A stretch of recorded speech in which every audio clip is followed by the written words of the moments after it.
آغاز ہوا تھا عظمت ماہ مبارک رمضان کے سلسلے میں، اور اس میں ہم نے آغاز کیا تھا پیغمبر اکرم صلی اللہ علیہ وآلہ وسلم کے اس خطبے سے کہ جو حضرت نے ماہ مبارک شعبان کے آخری جمعے میں ارشاد فرمایا تھا۔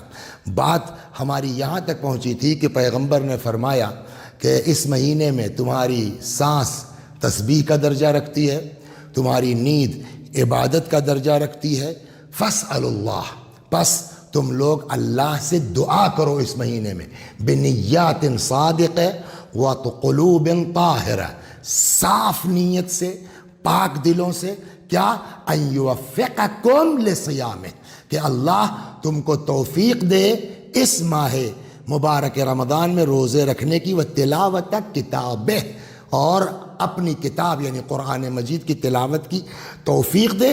فإن الشقی من حرم غفران اللہ، اس لیے کہ شقی اور بدبخت ایکچول میں وہ ہے کہ جو اس مہینے میں اللہ کی مغفرت سے، رحمت سے محروم کر دیا جائے۔ فی ھذا الشہر العظیم، ایک روایت میں اور بھی ہے کہ امام جعفر صادق علیہ السلام فرماتے ہیں کہ اگر کوئی شخص اس مہینے میں یعنی ماہ مبارک رمضان میں نہیں بخشا گیا، پھر پورے سال اس کے بخشے جانے کی کوئی توقع اور امید نہیں ہے، مگر یہ کہ اللہ تبارک و تعالی زندگی دے، زندہ رہے، عرفہ نصیب ہو، میدان عرفات میں جائے، وہاں گڑ گڑائے، شاید معاف ہو جائے۔ اس پر امام نے فرمایا شاید، اصل بخشش ماہ مبارک رمضان کی ہے۔ اس کے بعد حضرت فرماتے ہیں کہ روزوں کے فلسفہ کیا ہے، فرماتے ہیں وَاذْكُرُوا بِجُوعِكُمْ وَعَطَشِكُمْ فِيهِ جُوعَ يَوْمَ الْقِيَامَةِ وَعَطَشَ، آدمی روزہ رکھے گا، بھوک لگے گی، پیاس لگے گی، اسی لیے رکھوایا جا رہا ہے کہ یاد کرو روزے کے عالم میں بھوک اور پیاس کی وجہ سے جوع یوم القیامہ، قیامت کی بھوک کو، قیامت کی پیاس کو۔ اس کے بعد فرماتے ہیں وَتَصَدَّقُوا عَلَىٰ فُقَرَائِكُمْ، اور اس مہینے، دیکھیں ہر مہینے میں اچھی بات ہے مگر اس مہینے میں ثواب بڑھ جاتا ہے۔ فرماتے ہیں وَتَصَدَّقُوا عَلَىٰ فُقَرَائِكُمْ وَمَسَاكِينِكُمْ، صدقہ دو اس مہینے میں فقراء کو، مسکینوں کو، وَوَقِّرُوا كِبَارَكُمْ، اور بڑوں کی عزت کرو۔ بلکہ ایک روایت میں یہاں تک ہے بزرگوں کے احترام کے لیے کہ اپنے خاندان میں، اپنے خانوادے میں، اپنے قبیلے میں الشیخ فی اہلہ کالنبی فی امتہ، اپنے اہل میں بوڑھا جسٹ لائک امت کے درمیان پیغمبر۔ یا ایک جگہ امام جعفر صادق سلام اللہ علیہ فرماتے ہیں اگر کوئی شخص کسی بوڑھے کا احترام کرتا ہے بالوں کے اس کے پک جانے کی وجہ سے، چھٹے امام فرماتے ہیں میں اس کی شفاعت کروں گا۔ پیغمبر نے بھی اس خطبے میں ارشاد فرمایا کیا، وَوَقِّرُوا كِبَارَكُمْ، ہر زمانے میں بزرگوں کا احترام ہونا چاہیے، اس مہینے میں اسپیشل۔ وَوَقِّرُوا كِبَارَكُمْ، اپنے بڑوں کا احترام کرو، وَصِلُوا وَارْحَمُوا صِغَارَكُمْ، اور اپنے چھوٹوں کے اوپر رحم کرو، وَصِلُوا أَرْحَامَكُمْ۔ یوں تو ہر مہینے میں صلہ رحم ہونا چاہیے، اس مہینے میں اسپیشل توجہ ہونا چاہیے، وَصِلُوا أَرْحَامَكُمْ، اور اس مہینے میں اپنے رشتہ داروں کے ساتھ صلہ رحم کرو۔ بعض روایتوں میں ہے کہ صلہ رحم سے عمر بڑھتی ہے، صلہ رحم سے روزی بڑھتی ہے، صلہ رحم سے انسان کی روح آسانی سے نکلتی ہے۔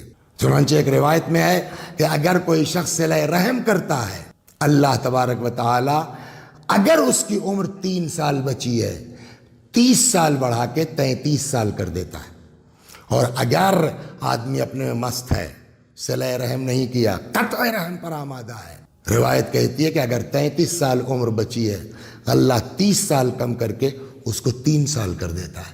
تو یہ ہر زمانے میں صلہ رحم ہونا چاہیے، رشتہ داروں کا خیال ہونا چاہیے، لیکن اس مہینے میں پیغمبر نے خاص کر کے ارشاد فرمایا وَصِلُوا أَرْحَامَكُمْ، اور اس مہینے میں صلہ رحم کرو، خیال کرو، اپنے رشتہ داروں کا، واحفظوا السنتکم، اور اپنے زبان کو کنٹرول میں رکھو، اپنی زبان کی حفاظت کرو۔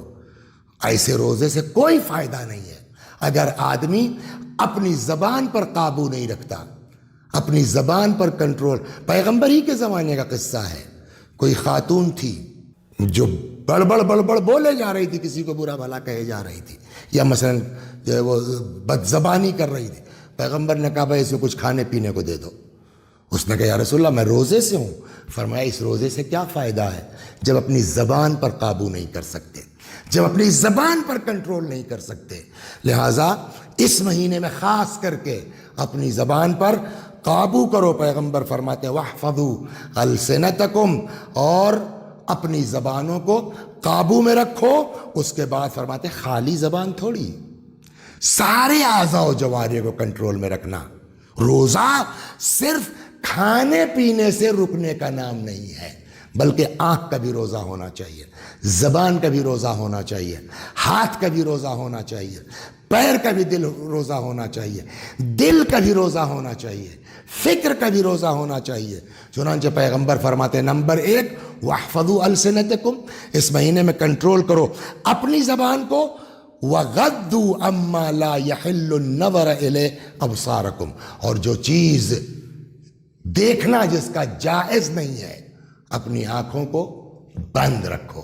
یہی جملہ مولا کائنات امیر المؤمنین حضرت علی ابن ابی طالب سلام اللہ علیہ کا بھی ہے۔ نہج البلاغہ میں کبھی موقع ہوگا خطبہ حمام یا صفات متقین کے نام سے، وہاں جو متقیوں کے صفات امام نے فرمائے ہیں وہ یہی چیزیں ہیں۔ منطقہم الصواب، متقیوں کے صفات جو مولا ان کی گفتگو نپی تلی ہوتی ہے۔ یہاں پیغمبر کیا فرماتے ہیں واحفظوا السنتکم، زبانوں پر قابو رکھو، تو یہ تقوی کی علامت ہے۔ یا غضوا ابصارہم عما حرم اللہ علیہم، مولا فرماتے ہیں متقی وہ ہے جو اپنی آنکھوں کو بند رکھتا ہے ان چیزوں سے جو اس کے لیے حرام قرار دی گئی ہے۔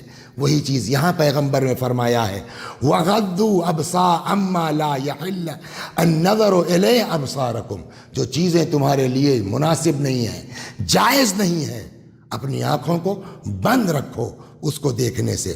وَتَحَنَّنُوا عَلَىٰ أَيْتَامِ النَّاسِ، دوسروں کے یتیموں کا خیال کرو۔ کسی کی زندگی ہمیشہ تو نہیں ہے۔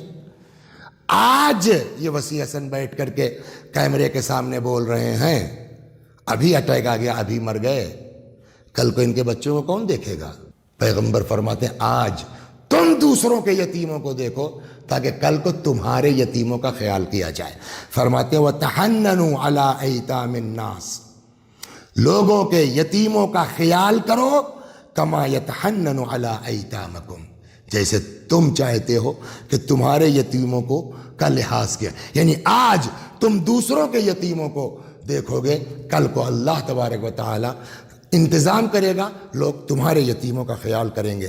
وَتُوبُوا إِلَى اللَّهِ مِن ذُنُوبِكُمْ، اس مہینے میں اپنے اللہ کی بارگاہ میں اپنے گناہوں سے توبہ کرو۔ اور ایک بات پیچھے گزر چکی ہے کہ اس مہینے میں دعاؤکم مستجاب، تمہاری دعائیں مقبول ہیں، تمہاری دعائیں قبول ہیں۔